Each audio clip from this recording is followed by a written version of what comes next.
अस्सलाम वालेकुम वरहमतुल्लाहि वबरकातुहू। मेरे दोस्तों, बुज़ुर्गों और अज़ीज़ साथियों, आप सब हज के मुक़द्दस सफ़र की तैयारी कर रहे हैं। अल्लाह ताला आपके हज को कबूल करे। आज की इस इम्पॉर्टेंट वीडियो में हम बात करेंगे कि हज के अंदर हीट स्ट्रोक से कैसे बचा जाए। सबसे पहले तो हम ये जानने की कोशिश करते हैं कि हीट स्ट्रोक होता क्या है। हीट स्ट्रोक उसे कहते हैं जब हमारे बॉडी का टेम्परेचर बहुत ज़्यादा बढ़ जाता है और हमारी बॉडी जो है कूल डाउन नहीं कर पाती है। इस कंडीशन को हम हीट स्ट्रोक कहते हैं। जो हमारे बूढ़े और बुजुर्ग हाजी हैं उनके लिए ख़तरा ज़्यादा रहता है, क्योंकि उनका मेटाबॉलिज्म जो है स्लो होता है और वो अक्सर बेशतर लोग जो है दवा खा रहे होते हैं और उनके लिए गर्मी को बर्दाश्त करना जवान लोगों के मुकाबले थोड़ा मुश्किल होता है। उसका रीज़न ये है कि उनका बदन जो है जवानों के मुकाबले थोड़ा कमज़ोर होता है। अब जानते हैं कि हीट स्ट्रोक जो है उसके सिम्टम्स क्या हैं। तो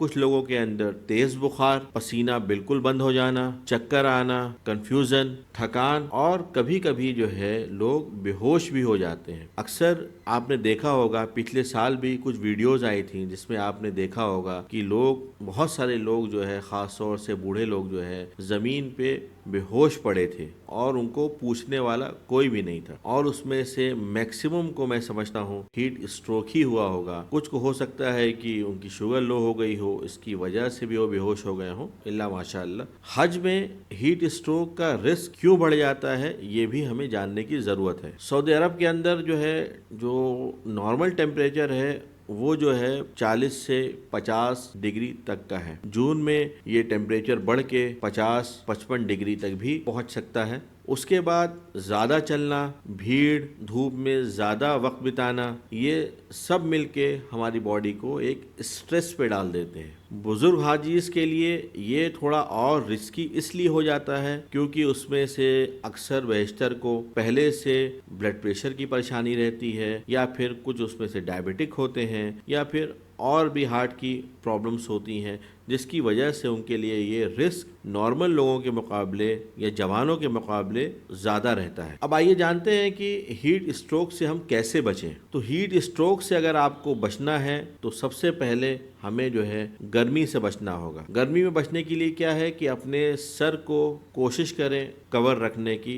एहराम की हालत में तो आपको सर को कवर नहीं रखना है, लेकिन बाकी टाइम आप अपने सर को कवर रखिए। अम्ब्रेला भी अथॉरिटीज़ के पास होती है, अगर नहीं है तो आप अम्ब्रेला भी ख़रीद सकते हैं और उसका भी इस्तेमाल कर सकते हैं, ख़ास तौर जब आप धूप में जा रहे हो। दूसरी बात यह है कि हज के दौरान जो है आप हल्के सूती कपड़े पहने, सिंथेटिक कपड़ों का इस्तेमाल ना करें, बल्कि हल्के सूती कपड़े पहने और लाइट कलर्स के पहने। बहुत डार्क कलर के कपड़े ना पहने, क्योंकि आप जितना डार्क कलर का कपड़ा पहनेंगे उतनी ज़्यादा वो लाइट को जब्स करेगा और आप ज़्यादा धूप से परेशान होंगे। पानी पीना बिल्कुल भी ना भूलें। आप 1 से 1.5 घंटे में लगातार पानी पीते रहें। आप इस बात की बिल्कुल फिक्र मत करें कि ज़्यादा पानी पिएंगे तो ज़्यादा पेशाब होगा, बल्कि आप पानी पीते रहिए, क्योंकि पानी जो है सिर्फ आपके पेशाब के रास्ते नहीं निकल रहा है, बाकी वो आपके बदन से पसीने के भी फॉर्म में निकल रहा है। तो अगर आपके अंदर पानी की कमी हो जाएगी तो आपका बदन कमज़ोर पड़ जाएगा। अपने साथ आप हमेशा एक छोटी बोतल रखें और उसको वक्त ब वक्त जहाँ भी आपको पानी मिलता रहे उसको भरते रहें और पानी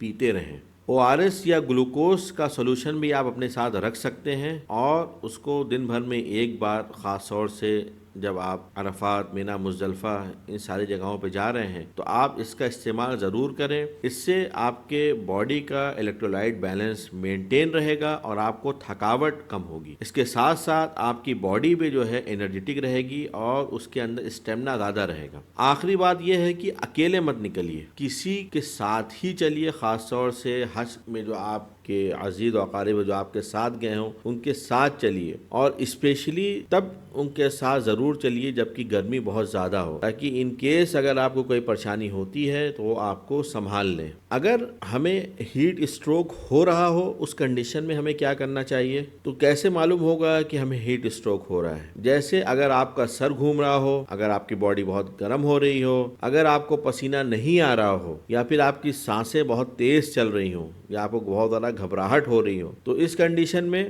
سب سے پہلے جو ہے کسی ٹھنڈی جگہ پہ جہاں پہ شیڈ ہو وہاں پہ آپ تھوڑی دیر کے لیے بیٹھ جائیں، اپنی باڈی کو آرام دیں، اس کو ریکور کرنے کا موقع دیں۔ پانی یا ORS فوراً لیں۔ اپنے گروپ کے گائیڈ کو آپ انفارم کر دیں کہ آپ کی طبیعت بہتر نہیں ہے، اور اگر آپ کی طبیعت بہتر نہیں ہو رہی ہے آرام کرنے کے باوجود بھی، تو فوراً جو ہے اپنے نزدیکی میڈیکل کیمپ میں جائیں، ان کو اطلاع کریں اور جو دوائیاں وہ دے رہے ہیں اس کو فوراً لیں۔ جانے سے پہلے ایک بات عرض کرنا چاہوں گا کہ دوستوں، ہم سب چاہتے ہیں کہ ہمارا حج جو ہے اچھی طریقے سے ہو اور اللہ کی بارگاہ میں وہ قبول ہو، کیونکہ انسان اکثر جو ہے حج اپنی زندگی میں ایک ہی بار کر رہا ہوتا ہے، یہ موقع سب کو بار بار نہیں ملتا، اس لیے کوشش کریں کہ آپ اپنی صحت کا جتنا خیال رکھیں گے اتنا ہی جو ہے آپ کو حج کرنے میں آسانی ہوگی۔ تو اللہ سے صحت کے لیے مانگتے بھی رہیں اور ساتھ میں جو احتیاط بتائے جا رہے ہیں اس کو بھی عمل میں لانے کی کوشش کریں۔